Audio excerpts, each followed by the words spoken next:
오늘 말씀 이어가죠. 제목이 뭔가요? 미혹과 핍박입니다. 계속해서 이사야의 종말신앙이라는 주제로 시리즈를 이어가고 있습니다. 제가 전공이 종말윤리이기 때문에 누구보다도 이 종말에 대해서 많은 연구를 했습니다. 그러던 중에 이사야서를 쭉 보니까 이사야서에도 종말윤리가 나와요. 종말신앙이. 그래서 오늘 5번째 시간입니다. 특별히 우리가 읽은 오늘 25장 읽었는데요. 24, 25, 26, 27장 이 4장은 이사야의 묵시록이라고 합니다. 신약의 묵시록이 하나 있죠.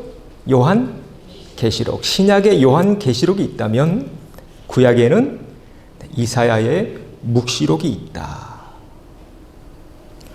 선지자들 가운데 인류의 현재부터 마지막까지 다 내다봤던 첫 번째 선지자가 누구예요? 이사야입니다. 시간대별로 이렇게 흘러갈 거다라고 이사야는 정리해 놨는데 지난 시간 복습을 해보죠. 마지막 때가 되면 2가지가 동시에 일어난다고 했어요. 한쪽에서는 복음이 전파되고 다른 쪽에서는 배교가 일어난다고 했습니다. 지금 우리가 살고 있는 때입니다. 지금 엄청난 이 복음의 전파의 역사가 아프리카, 또 아시아 이런 국가에서 일어나고 있습니다. 동시에 유럽과 미국, 서구 문명에서는 배교가 진행되고 있죠. 그 말씀 우리가 지난 시간에 봤습니다. 24장에서. 오늘은 25장인데요. 이제 복음 전파와 배교의 시대가 끝나면 어떤 시대가 올까요? 미혹과 핍박의 시대가 옵니다. 자, 그래서 첫 번째 나눕니다. 읽어보죠. 미혹과 핍박의 시대. 오늘 읽은 25장에 한 나라가 등장합니다. 같이 읽습니다. 여호와의 손이 이 산에 나타나시리니 모압이 거름물 속에서 초계가 밟힌 같이 자기 저수에서 밟힐 것인즉. 자, 어떤 나라? 모압이라는 나라가 등장합니다. 왜 갑자기 모압이라는 나라가 등장할까? 여러분 좀 궁금하지 않나요? 궁금했어요, 저는. 그래서 성경의 역사를 다시 훑어봐야 했습니다. 여러분 왜 갑자기 종말에 대해서 얘기하고 있는데 모압이라는 나라가 25장에서 등장할까? 이유가 있습니다. 모압이라는 나라는 적 그리스도의 예표이기 때문입니다. 자, 뭐의 예표예요? 적 그리스도의 예표. 적 그리스도의 예표라는 것은 과거에 모압이라는 이 나라가 했던 일을 똑같이 누가 하게 돼요? 앞으로 적 그리스도가 하게 될 것이다 라는 그런 의미입니다. 자, 그러면 과거에 모압이라는 나라가 어떤 일을 했을까요? 자, 그 말씀 보기 전에 이제 출애굽의 역사를 좀 봐야 되는데 지도를 잠깐 보겠습니다. 여러분 지도 잘 보이시죠? 유심히 봐야 되는 지역이 어디냐면 가데스 바네아. 네. 여기서 뭐 했나요? 정탐꾼들이 보내죠. 몇 명? 12명을 보냅니다. 가나안 땅에. 그런데 무서워서 못 가요 그랬어요. 네. 그래서 빙 돌아서 뒤로 빠꾸. 네. 빙 돌아서 에돔 지나서 위로 올라가게 됩니다. 이 여정 몇 년 동안 이 광야를 돌게 되나요? 40년, 정확히 38년을 빙빙 돌아서 들어가게 됩니다. 자, 지도 보세요. 맨 아래 에돔이 있습니다. 그 위에 암몬이 있고 그 위에 이방 족속인 시온과 바산은 싸워서 물리치고 그리고 맨 꼭대기에 무슨 평지라고 되어 있나요? 모압 평지입니다. 바로 이곳이 모압입니다. 이 모압 평지 바로 옆에 산 하나 보이시나요? 누보산. 누보산에서 누가 죽나요? 모세가 가나안 땅 못 들어가게 되죠. 바로 이 모압 평지에 도착했을 때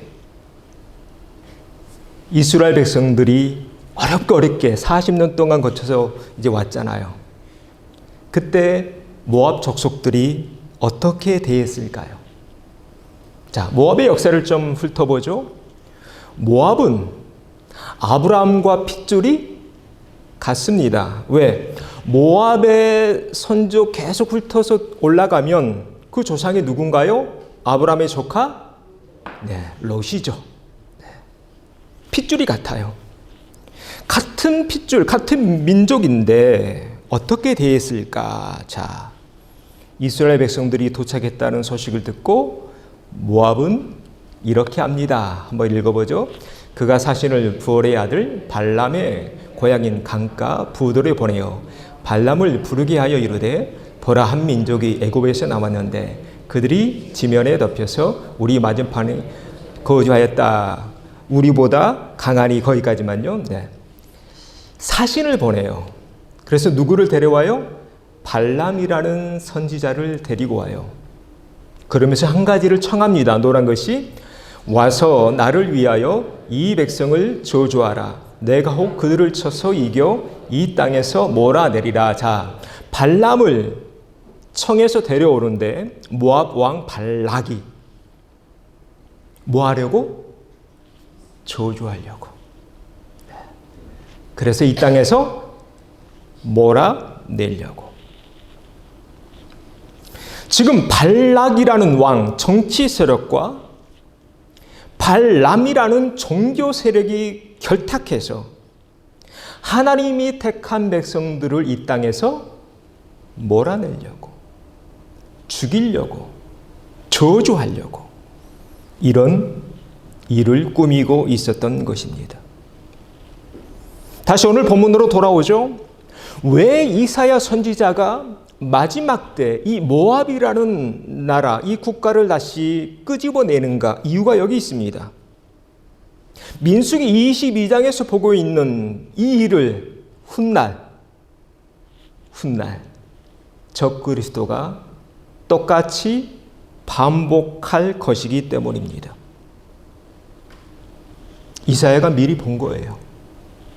그래서 모압을 다시 등장시키고 있습니다.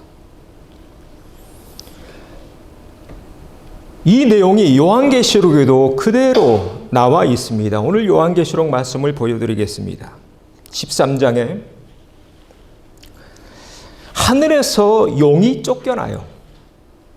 용은 뭘 의미할까요? 사탄을 의미해요. 하늘에서 전쟁이 일어나죠. 누구와 누가 싸우나요? 미카엘과 루시퍼가 싸웁니다. 그래서 루시퍼가 타락한 천사들 3분의 1을 데리고 이 땅으로 내려와요. 그런데 그 용이 요한계시록 13장에서 짐승 한 마리를 불러냅니다. 어디에서? 바다에서 불러내요. 자, 읽어보죠. 내가 보니 바다에서 한 짐승이 나오는데 뿔이 10이요 머리가 7이라. 그 뿔에는 10 왕관이 있고 그 머리들에는 신성모독하는 이름들이 있더라. 용이 짐승에게 권세를 주므로 용에게 경배하며 짐승에게 경배하여 이르되 누가 이 짐승과 같으냐? 누가 능히 이와 더불어 싸우리요 하더라. 또 짐승이 과장되고 신성모독하는 말하는 입을 받고 42달 동안 일할 권세를 받으니라. 자, 용이 먼저 나왔어요. 그 용이 누구를 불러냈어요? 바다에서 한 짐승을 불러냈어요. 그래서 이 세상을 지배할 권세를 받아요. 몇 달 동안? 42달. 연수로 바꾸면 3년 반 동안. 성경이 참 대단한 책이에요. 아주 자세히 기록해 놨어요. 같이 읽습니다. 짐승이 입을 벌려 하나님을 향하여 비방하되 그의 이름과 그의 장막 곧 하늘에 사는 자들을 비방하더라. 자, 앞에서 민수기가 우리에게 말하고 있는 바하고 똑같죠. 민수기에서 발락이 발람을 데려와서 이스라엘 백성들 뭐 하려고 했어요? 저주하려고. 똑같아요. 저주하려고 했듯이 똑같이 마지막 때 반복되고 있습니다. 몇 달 동안? 네, 42달 동안. 연수로는 3년 반 동안. 그래서 마지막 때는 이 땅에서 엄청난 일이 벌어질 것입니다. 성도들을 괴롭힐 겁니다. 성도들은 힘을 모아서 싸우겠죠? 악의 세력과. 이때 영이 이길까요? 성도들이 이길까요? 네? 누가 이길까요? 네. 영이 이길 것 같다. 성도가 이길 것 같다. 역시 우리 교인들은 지혜로운 분들이에요. 애매하면 가만히 있으면 돼요. 제가 요한계시록 전문가라고 했잖아요. 제가 고등학교 때부터 이 말씀을 연구했어요. 어떻게 될까? 같이 읽습니다. 또 권세를 받아 성도들과 싸워 이기게 되고, 자, 성도들이 이겨요, 져요? 집니다. 마지막 때는 성도들이 집니다. 계속 읽어보죠. 각 족속과 백성과 방언과 나라를 다스리는 권세를 받으니 죽임을 당한 어린 양의 책에 창세 이후로 이름이 기록되지 못하고 이 땅에 사는 자들은 다 짐승에게 경배하리라. 누구든지 귀 있는 자들은 들을지어다. 싸워서 성도들이 집니다. 그리고 어린 양의 책에 기록되지 않은 자들은 어떻게 되나요? 누구에게 경배해요?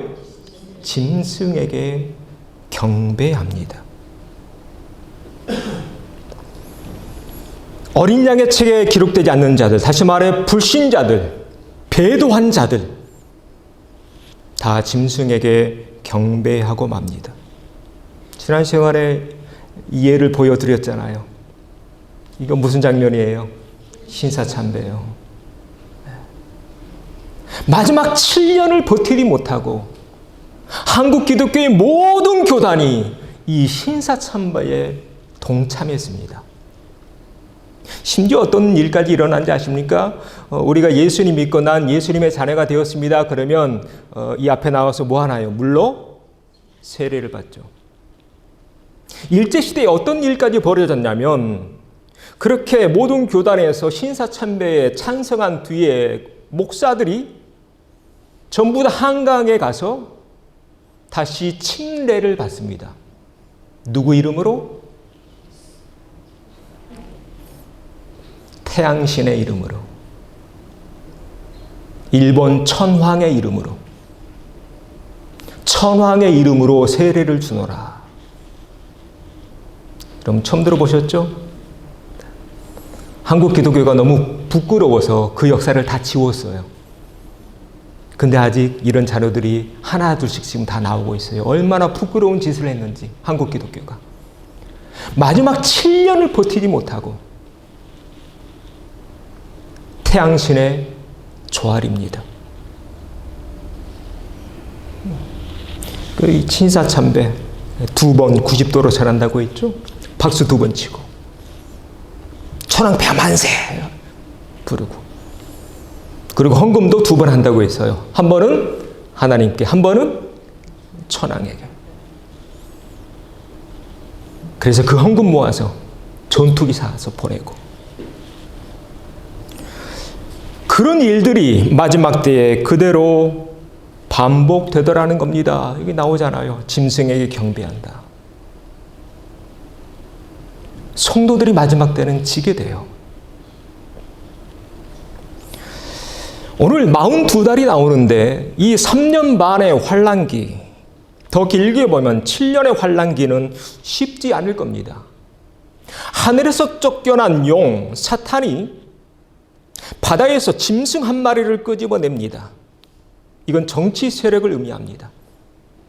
그래서 우리 믿음의 사람들을 못 살게 굴 겁니다.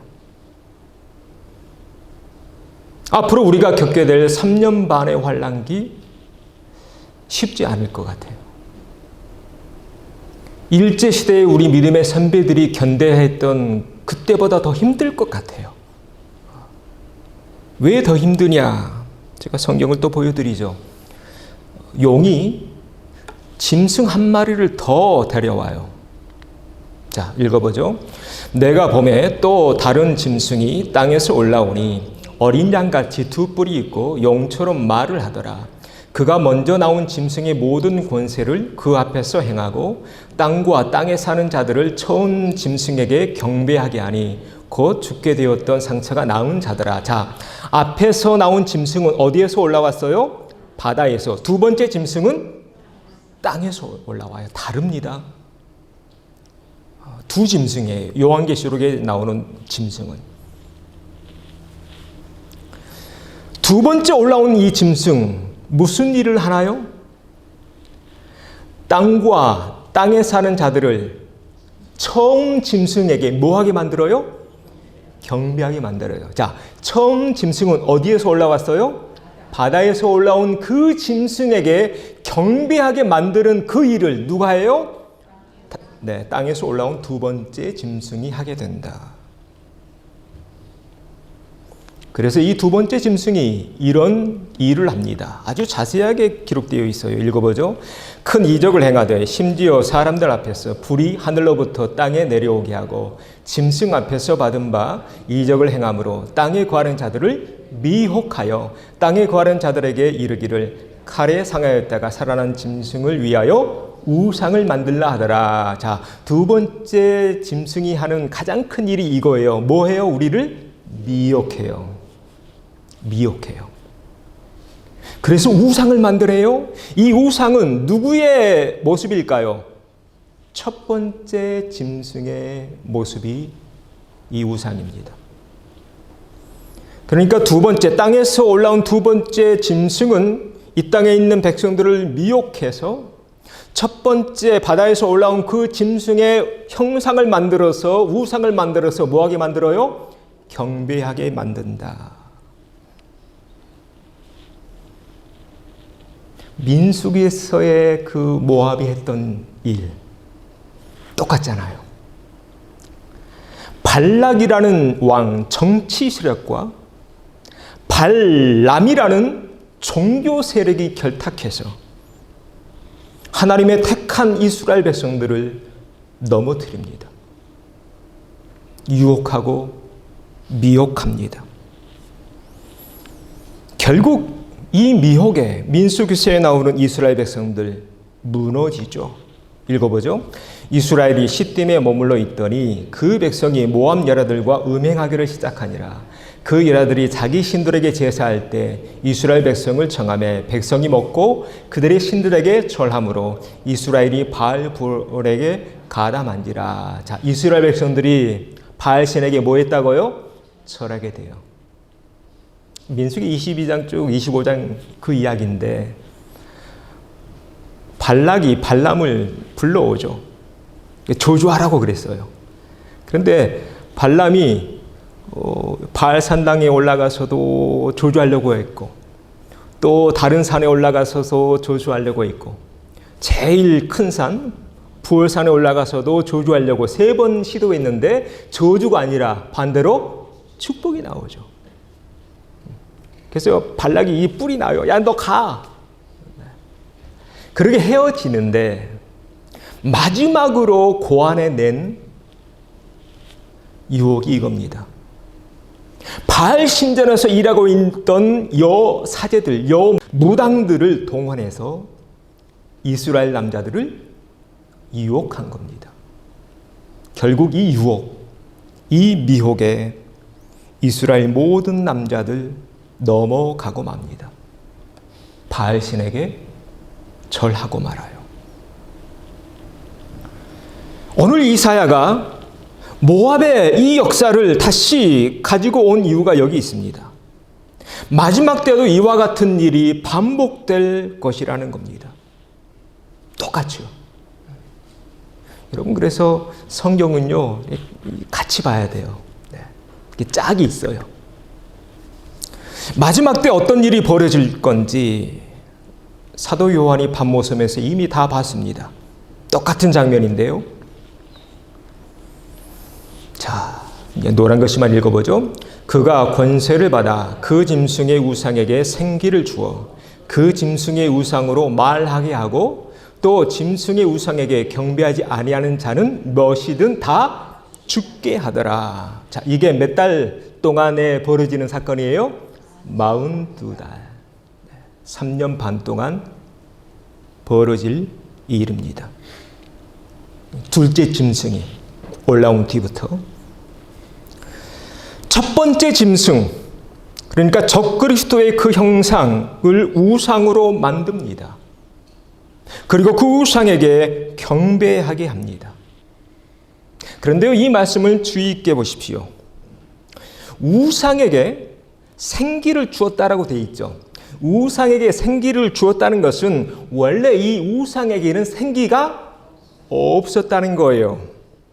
움직이지 못했다는 겁니다. 말도 못했다는 거예요. 그런데 이 우상에게 생기를 줬더니 그 우상이 이제 뭐예요? 말해요. 말하고 있어요. 한 가지 질문을 드리죠. 오늘날의 기술로 이 장면이 가능할까요? 불가능할까요?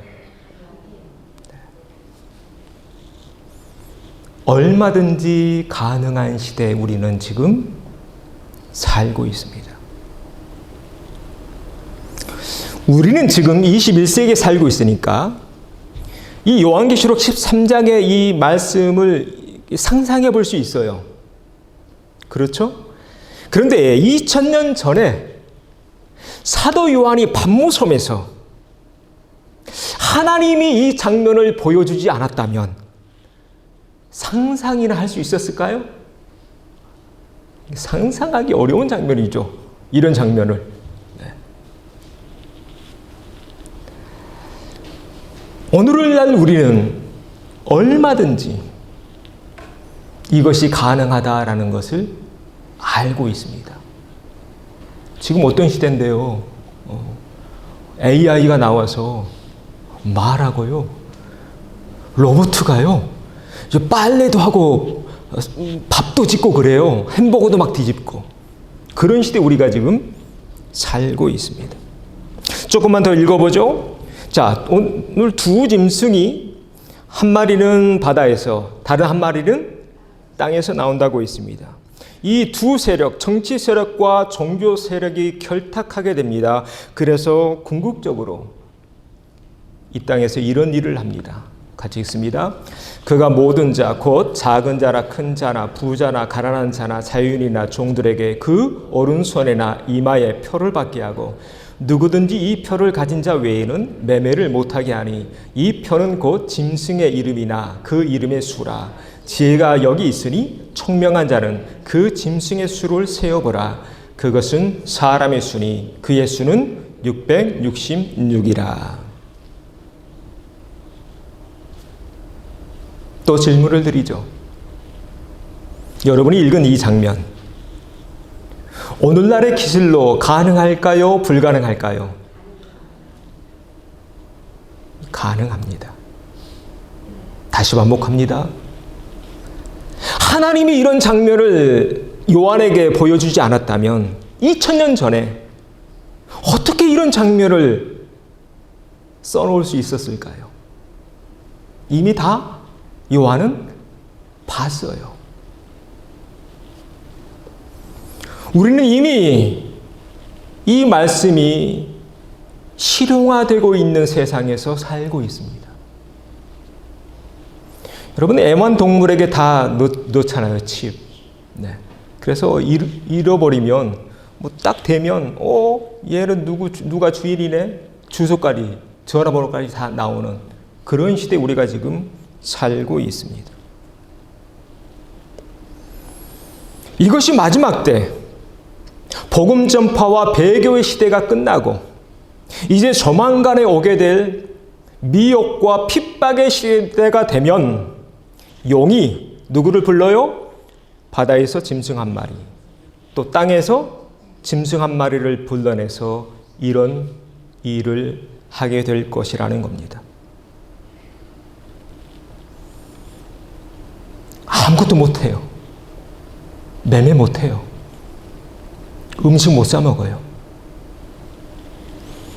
경배하지 않으면 누구에게? 짐승에게.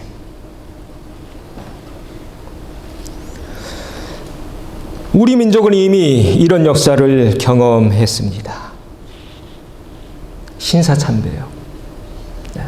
신사참배. 그런 일이 또 반복될 것이다. 다 철하잖아요. 자, 이런 일 언제 일어날까? 또 지난 시간 좀 복습을 해보죠. 읽어봅니다. 누가 어떻게 하여도 너희가 미혹되지 말라. 먼저 배교하는 일이 있고 저 불법의 사랑 곧 멸망의 아들. 멸망의 아들이 누구? 저 그리스도예요. 저 그리스도. 멸망의 아들이 나타나기 전에는 그날이 이르지 아니하리니. 읽어봅니다. 그는 대적하는 자라 신이라고 불리는 모든 것과 숭배함을 받는 것에 대항하여 그 위에 자기를 높이고 어디에 앉아요? 하나님의 성전에 앉아 자기를 하나님이라 내세우니라. 하나님의 성전에, 예루살렘에, 더 넓게는 교회에. 그래서 지난주에 이 사진 보여드렸죠. 조선시대에 교회에 뭐가 들어와 있어요? 신사가요. 이동식 신사, 감이 나다라고 합니다. 신사가 떡하니 교회에 들어와 있었습니다. 예배드리기 전에 이 신사에 2번 절하고 예배드렸습니다. 그리고 천황에게 헌금했습니다. 마지막 때도 이와 똑같은 일이 반복될 거라는 것입니다. 그래서 한번 제가 그려봤어요. 저 그림 잘 그리거든요. 이렇게요. 홀로그램으로 저 그리스도의 형상이 교회 안에 들어오게 될 것이다. 제가 이곳에 와서 계속 그래서 반복하고 있는 이야기가 있습니다. 지금은 준비할 때라고. 2가지를 준비하라고 했네요. 하나는 올라갈 준비, 다른 하나는 남을 준비. 귀 있는 자들은 들으시길 바랍니다. 귀 없는 자 되지 마시고 귀 있는 자 되시기를 바랍니다.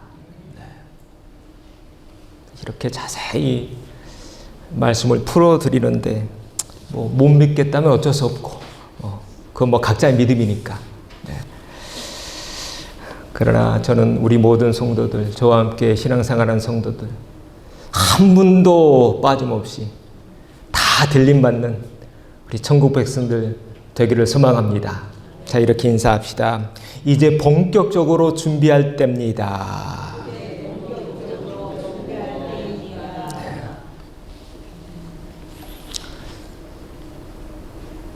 점점 다가오고 있는 것 같아요. 이 배교의 시대가 지나가면 곧바로 미혹과 핍박의 시대가 올 텐데, 자, 그러면 어떻게 해야 이 마지막 때 우리가 이겨나갈 수 있을까? 이에 대해서도 성경은 우리에게 답을 줍니다. 2가지가 필요한데요. 첫 번째로 우리에게 필요한 게 이겁니다. 읽어보죠. 인내. 본문 9절에 이런 말씀이 있습니다. 그날에 말하기를 이는 우리의 하나님이시라. 우리가 그를 기다렸으니 그가 우리를 구원하시리로다. 이는 여호와시라. 우리가 그를 기다렸으니 우리는 그의 구원을 기뻐하며 즐거워하리라 할 것이며. 자, 마지막 때 필요한 게 뭘까요? 기다리는 것, 인내하는 것. 그래서 요한계시록에서 그렇게 무서운 말씀을 쭉 하시면서 이 말씀을 주십니다. 읽어보죠. 사로잡힐 자는 사로잡혀갈 것이요 칼에 죽을 자는 마땅히 칼에 죽을 것이니 성도들의 인내와 믿음이 여기 있다네. 성도들의 인내가 필요하다. 인내가 필요하다. 그때 많은 성도들이 사로잡혀갈 것입니다. 일제시대 때 많이 잡혀갔잖아요. 우리 믿음의 선배들. 또 칼에 많이 또 죽을 겁니다. 일제강점기 때도 그랬습니다. 우리 많은 선배들, 믿음의 선배들 순교했습니다. 그 사진이 몇 장 남아 있어서 가져왔는데, 일본 군인이 일본 도로 뭐 하고 있나요? 참수하고 있습니다. 마지막 순간에 이 믿음의 선배는 뭐 하고 있나요? 기도하면서 순교하고 있습니다. 우리 민족이 경험했던, 일제시대에 경험했던 신사참배 거부하다가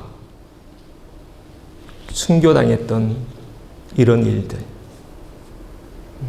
이 사진 보고 좀 가슴이 아팠어요. 찡하기도 하고 또 무섭기도 하고. 바라기는 지금 이 마지막 때 더욱 인내하시면서 끝까지 견뎌가시는 우리 참선망의 모든 식구들 되어야 할 줄로 믿습니다. 이 마지막 때 이런 일이 벌어진다는 거예요. 앞에서 봤던 사로잡혀 가게 되고 칼로 죽이게 되고, 예수는 믿어 안 믿어? 믿는 사람들은 다 처형하고.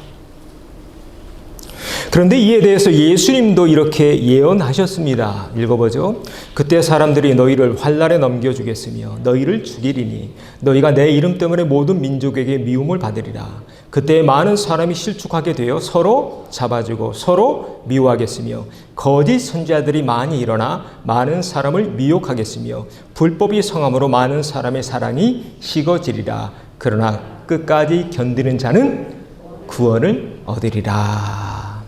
아멘. 마지막 때 이런데요.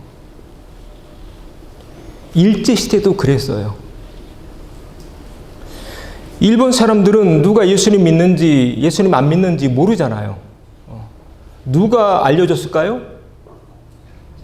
같이 사는 동네 사람들, 같은 교회 다녔던 사람들, 그 사람들이 다 알려줘요. 그래서 다 잡아가요. 그래서 이 말씀 여기 나오잖아요. 서로 미워한다. 너희를 환난에 넘겨준다. 믿지 않는 사람들이 나를 넘겨주는 거 아니에요. 누가 날 넘겨줘요? 같은 믿는 사람들. 그래서 저 여러분 무서워요. 여러분 부탁합니다. 제발 넘겨주지 마세요. 마지막 때 이런 일이 벌어진다는 거예요. 저 아무개 어디 동네 살아요. 어디 몇 동 몇 호에 살아요. 그래서 우리 민족이 경험했던 그 일제치하 신사참배는요, 우리에게 엄청난 통찰력을 줘요. 마지막 때도 이렇게 가겠구나. 믿지 않는 사람들이 우리를 넘겨주는 거 아니에요. 믿는 사람들이. 그래서 예수님이 이런 말씀하셨어요. 원수는 어디 있어요? 원수는 네 집 안에 있다. 조심해야 돼요. 그리고 잘해야 돼요. 잘못하면 제일 먼저 넘겨줄 줄 몰라요. 이 왼수 그러고. 다 말씀이 연결됩니다. 혹 우리 가운데 미혹과 핍박의 시대를 지나가야 하는 성도가 있을지 모르겠습니다. 혹시 계시다면 끝까지 견뎌내시는 인내의 사람들 되시기를 바랍니다. 그 7년, 마지막 일제 7년, 그때 끝까지 거부했던, 신사참배를 거부했던 우리 믿음의 선배들이 있어요. 대표적으로 이 주기철 목사님이요. 들어보셨죠? 주기철 목사님. 죽으면 죽으리라. 일사가고, 그리고 순교하잖아요. 그 목사님이 이 5가지 기도를 하고 처형당하는데 한번 읽어보죠. 첫째, 죽음의 권세를 이기게 하여 주옵소서. 둘째, 장기의 고난을 견디게 하여 주옵소서. 셋째, 노모와 처자를 주님께 부탁합니다. 넷째, 의에 살고 의에 죽게 하여 주옵소서. 다섯째, 내 영혼을 주님께 부탁합니다. 이러고 가셨어요. 이 기도 남기고. 이런 믿음의 선배들이 우리에게 있다는 것도 얼마나 감사한 일인지.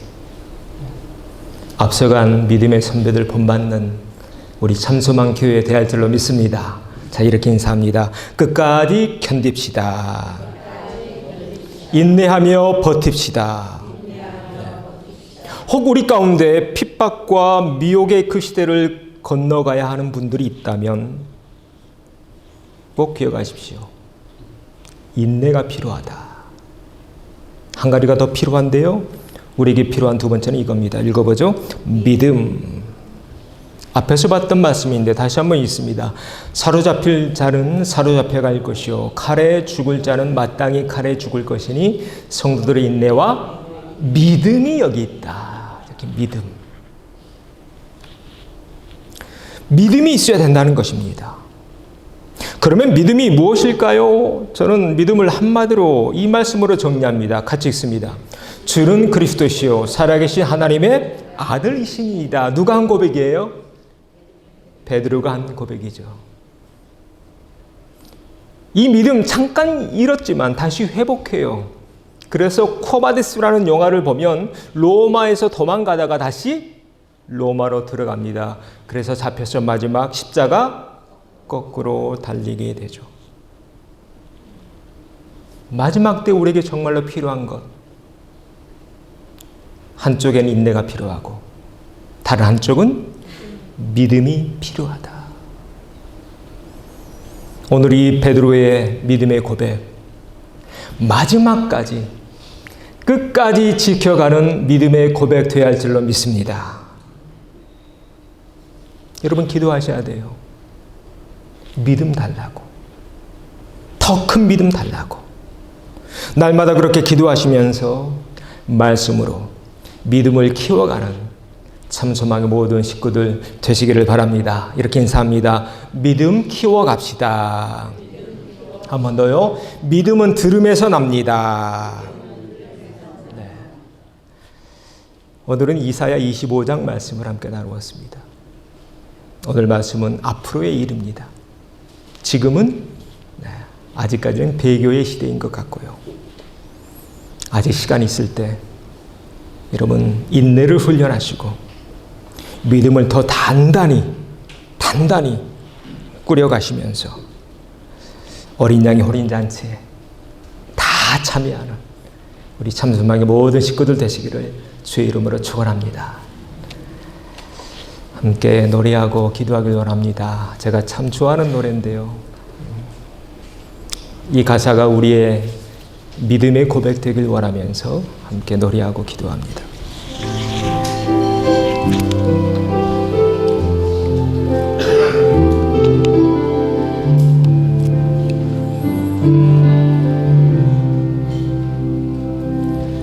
내 이름 불러주시고 내 삶의 주인 되시는 내 삶의 주인 되시는 내 맘의 노래 되시는 내 맘의 노래 되시는 그는 크신 나의 예수님 삶의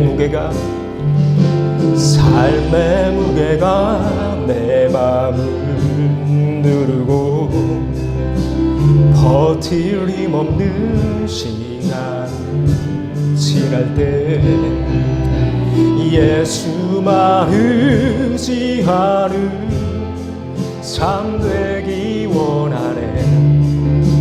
주 붙드네 주님 시설을 거두지 않은 삶 주의 은혜로 감당케 하시네. 예수로 사는 인생 책임져 주시니 주께 맡기네. 2절입니다. 내 안의 모든 염려는 내 안의 모든 염려는 그렇습니다. 절실한 기도 되리라 절실한 기도 되리라 답답한 현실 속에서 주만 온전히 바라봅니다. 삶의 무게가 내 마음을 누르고 버틸 힘없는 시간 지날 때 예수만 의지하는 삶 되기 원하네. 주붙드네 주님 시설을 거두지 않은 삶 주의 은혜로 담당케 하시네. 예수로 사는 인생 책임져 주시니 주께 맡기네. 삶의 무게가 오른손 들어 삶의 무게가 내 마음을 누르고 버틸 힘없는 시간을 지날 때 예수만 의지하는 삶 되기 원하네. 주붙드네 주님 시설을 거두지 않은 삶 주의 은혜로 감당케 하시네. 예수로 사는 인생 책임져 주시니 우리 주님 간절히 한번 부르고 이 마지막 때 끝까지 믿음 지키겠습니다. 주님만 바라며 주님과 함께 사는 인생 되겠습니다. 정성으로 기도합니다. 주여 우리에게 믿음을 더하여 주시옵소서. 이 마지막 때에 적그리스도의 등장이 머지않는 이 마지막 때에 끝까지 인내하며 믿음 지켜가는 주의 백성들 되기를 소망합니다. 오 주님, 우리 가정들, 우리 자녀들, 우리 일가 친척들 주님 믿음 잃지 않도록 이 마지막 때에 더욱 굳건히 믿음의 반석에 세워지는 주의 백성들, 주의 가정들 되게 도와주시옵소서. 모두가 적그리스도에게 절한날지라도 끝까지 머리 숙이지 않았던 주기철 목사님처럼, 손아간 목사님처럼, 우리 믿음의 선배들처럼 끝까지 믿음 지켜가는 우리 참소망의 모든 교우들 되게 도와주시옵소서. 주님 우리에게 믿음 더하여 주시옵소서. 우리의 믿음 없음을 회개합니다. 우리의 믿음 없음을 회개합니다. 주님 우리에게 더욱더 든든한 반석 위에 세워지는 우리 참소망 교회 되게 도와주시옵소서.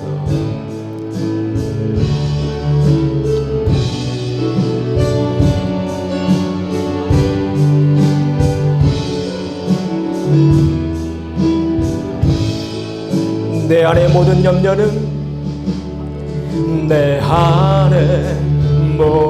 염려는 절실한 기도 되리라.